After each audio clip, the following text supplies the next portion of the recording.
जर मी जर्नी सांगायला गेलो सर तर बराच वेळ जाईल आपला. ठीक आहे.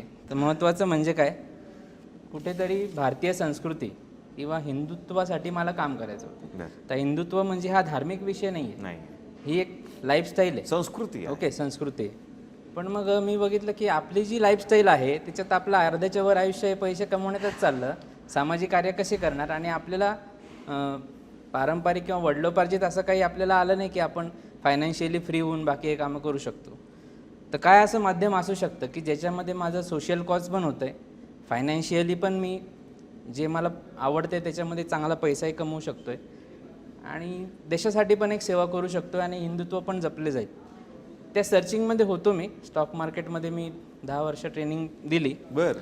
पण ड्युरिंग दॅट स्टॉक मार्केटवर काम करत असताना आणि जिम बॉडी बिल्डिंगचे आपल्याला यंग असताना खूप क्रेज असते, पर्सनल ट्रेनर होता, पण तेव्हा काही क्रॅम्प आले तर हळूहळू दुर्लक्ष केलं आणि एक्सेसिव्ह ड्रायव्हिंग वगैरे. मला सर्वायकल स्पॉन्डिलिसिसचा त्रास हा वयाच्या 26व्या वर्षीच चालू झाला.